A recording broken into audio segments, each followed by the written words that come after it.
Hey there guys, welcome to the channel. I hope you're having a great time, and if you've played The Evil Within 2 lately, I hope you've really enjoyed that game. On that note, I'll actually be covering The Evil Within 2 in some future videos, as there were some really amazing things to be seen. I won't spoil anything here in case you haven't completed it yet, but all I will say is if you haven't completed it, make sure that you skip the credit scene and watch the final cutscene after that, as there is some very important information given. But for now guys, this is a Resident Evil video of course, and I'm going to be analysing the latest trailer that came out, Tape 2 for the Not a Hero DLC. So let's get into analysing this content. As always, I'm going to let it play in the background, and then I'll freeze it at certain points when things come up of specific interest that I think are relevant and I want to talk about. So as always guys, let's just get right into the meaty, juicy content.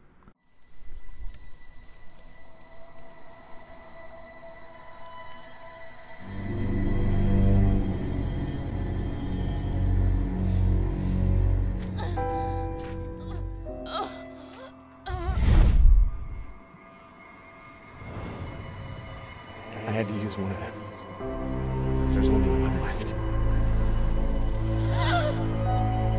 It's fine.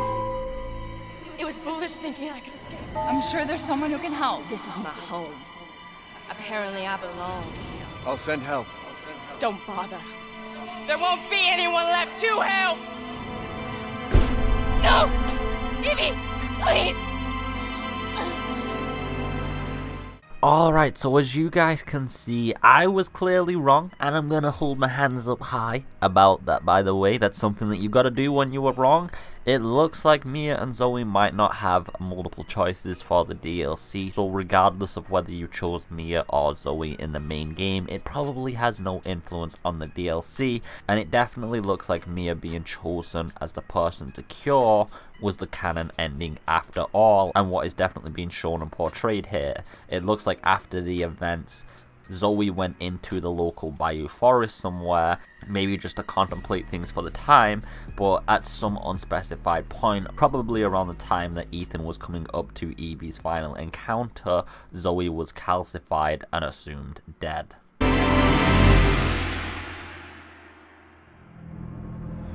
Is it ready? Can we begin? In this section, you can hear Lucas saying what I first originally thought was "Agent ready, can we begin?" But it does definitely seem like he's actually saying, and this is very easy to miss here because of his strong, thick accent, "Is it ready? Can we begin?" And I'll show that up here so you guys can hear that a little bit more clearly. I could be wrong on this, but that's definitely what it sounds like. Is it ready?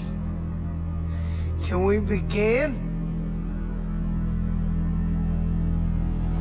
So it looks like Lucas is talking to the organization who cured him from the brain control of Evelyn, the one that is affiliated with all of the situation currently happening, but we're unsure of who they are, just with some moderate speculation leading us to believe it might just be Umbrella Corps themselves, and they would be working for Shenya Pharmaceuticals.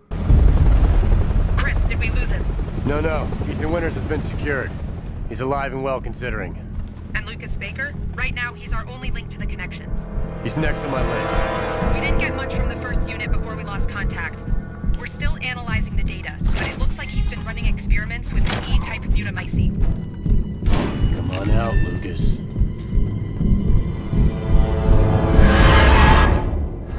Apparently, Lucas turned the mine into his own personal hideout. How many men did we lose?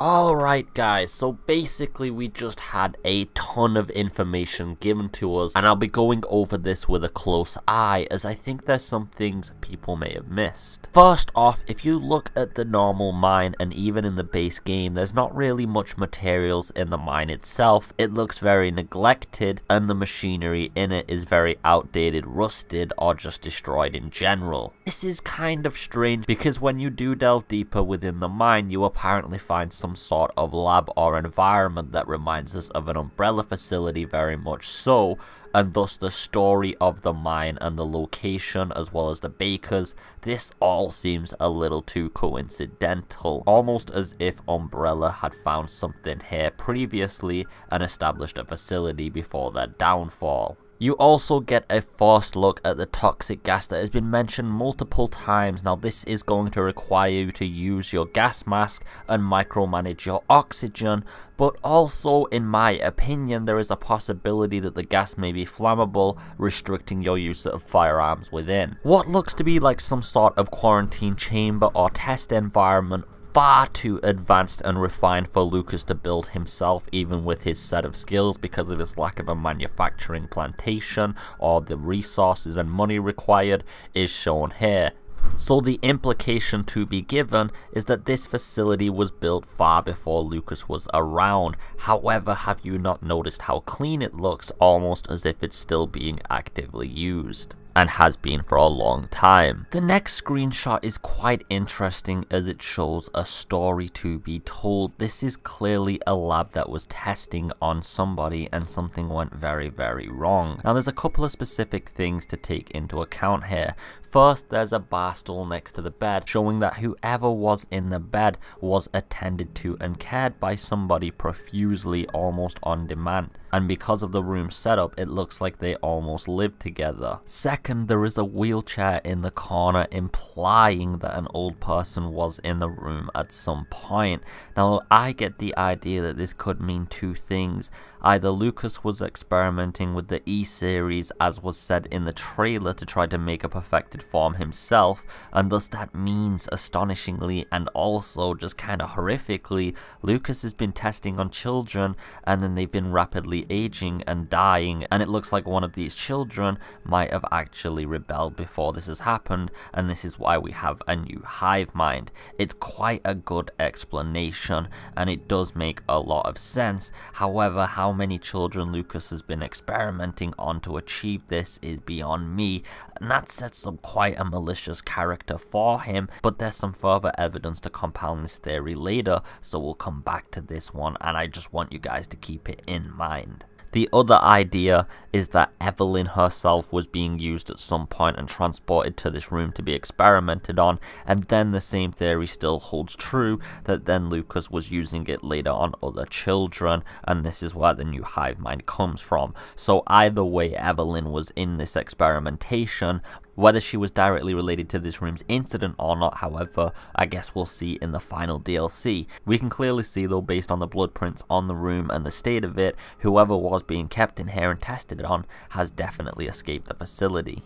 The emblem on the door that is shown here is a symbol that Lucas is apparently going to be using throughout the game. So if you guys remember in the original Not a Hero trailer that was recently revealed, we also saw the same symbol on the control panel for the tunnel drill. Looking at how the door had some kind of lock on it, as well as the tunnel drill needing to be activated, as we saw that in some of the earlier screenshots as well, I definitely think this is going to be how Lucas shows you there is a puzzle piece you have to solve, and there's usually going to be some sort of trap associated once you figure it out. So when you do see these, keep your eyes open. You're going to have to backtrack a lot, and I do get the vibes that they're going for the old Resident Evil feeling with this once again, on the fact that you're going to have to be going through the environment to pick up different pieces, solve puzzles to advance, and then eventually you'll just get mobbed and die. We get more screenshots of the lab environment. Exactly who owns this? Is it Umbrella, the corporation associated with Lucas? That is unknown, but when turning around, a molded does attack, which to me shows that this facility is definitely in the salt mines and we haven't gone somewhere else, as we know that the hive mind and everything associated with it has happened down there. Next up, we get to see Chris's awesome new UI on his helmet, so he's got some kind of electronic interface to help him do his job. Here we get access to the new Umbrella's systems, and on it is a profile sheet for Lucas. So we have Lucas Baker, age 25, his place of birth is Louisiana of course, male, skinny, Caucasian, Now, the connections he has, this is a little bit hard to read, but it looks like it says founded unknown, members unknown, location unknown. But his criminal activities actually have quite a few things listed to them, and I was quite surprised to see this. He has weapons research, and there is something before that that says like UC or OC maybe, I can't read it. He has murder, money laundering, as well as arm trafficking charges as well. So there's a lot associated with Lucas, and how he has managed to do all of this behind the backs of the Bakers and Evelyn in such a short time is completely beyond me, but it's almost like he's a supervillain at this point. And this is why I said earlier there was compounding evidence further on to show that Lucas might have been experimenting on children. Looking at all of his criminal activities, it's not exactly far-fetched for him to delve into that area, seeing as he enjoys being a murderer who has regeneration. And then we get a profile sheet from Veronica showing the 3 agents that we're going to have to save, hopefully activate the tunnel drill, arrest Lucas, and escape the area with. However, will they survive till the end? I don't believe so, because it seems everybody around Chris either gets incapacitated, infected, killed, or they just turn into a boulder that he punches. You hear that? Sounds like time's running out for you. Tick tock, Christopher. Tick tock. Chris, are you okay? I think that this part might definitely be related to the device we saw attached around Chris's arm in the events of the original trailer, and I do believe now that that is a bomb attached to it. So we know based on the DLCs that Lucas has grown to start enjoying dismembering his victims before he finally kills them, and I assume that's what he was trying to do to Chris. It seems like he gets off from the psychological thrill of completely destroying any chance his opposition has of getting out of the situation alive before he finally ends their life. And you can really see the influences from the movie Saw that have been taken on the character Lucas here. We got a situation here.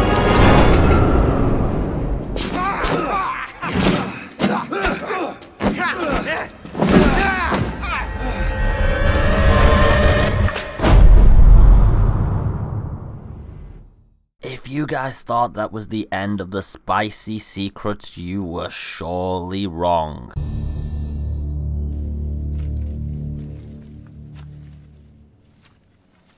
We gonna fix this, Zoe.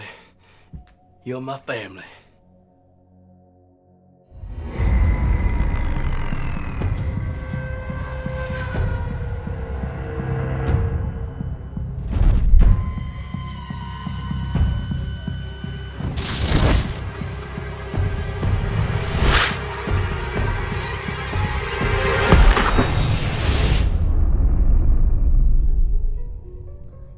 Who is this mysterious new person who seems to be a baker, and what is his association and past? Now, I actually have some information, of course, because you're on the AvidExpert channel, and here you will find everything first, always. First up, it was originally announced that the Not a Hero DLC was not going to be on VR due to time constraints. However, it looks like that's turned around or in the rewrite, and both DLCs will now be on VR. So when they do come out, I will be streaming that on VR, guys. That's going to be really amazing. I can't wait to see this in VR, and I hope you're really looking forward to watching me when I do that. Also, Capcom Unity, and I'll leave the source to this in the description, describes the character as an outdoorsman named Joe. Now, something particular about the character we're now going to call Joe. I appreciate Evil Lord for pointing this out, and it's very good to know, guys, this actually could be a hidden revelation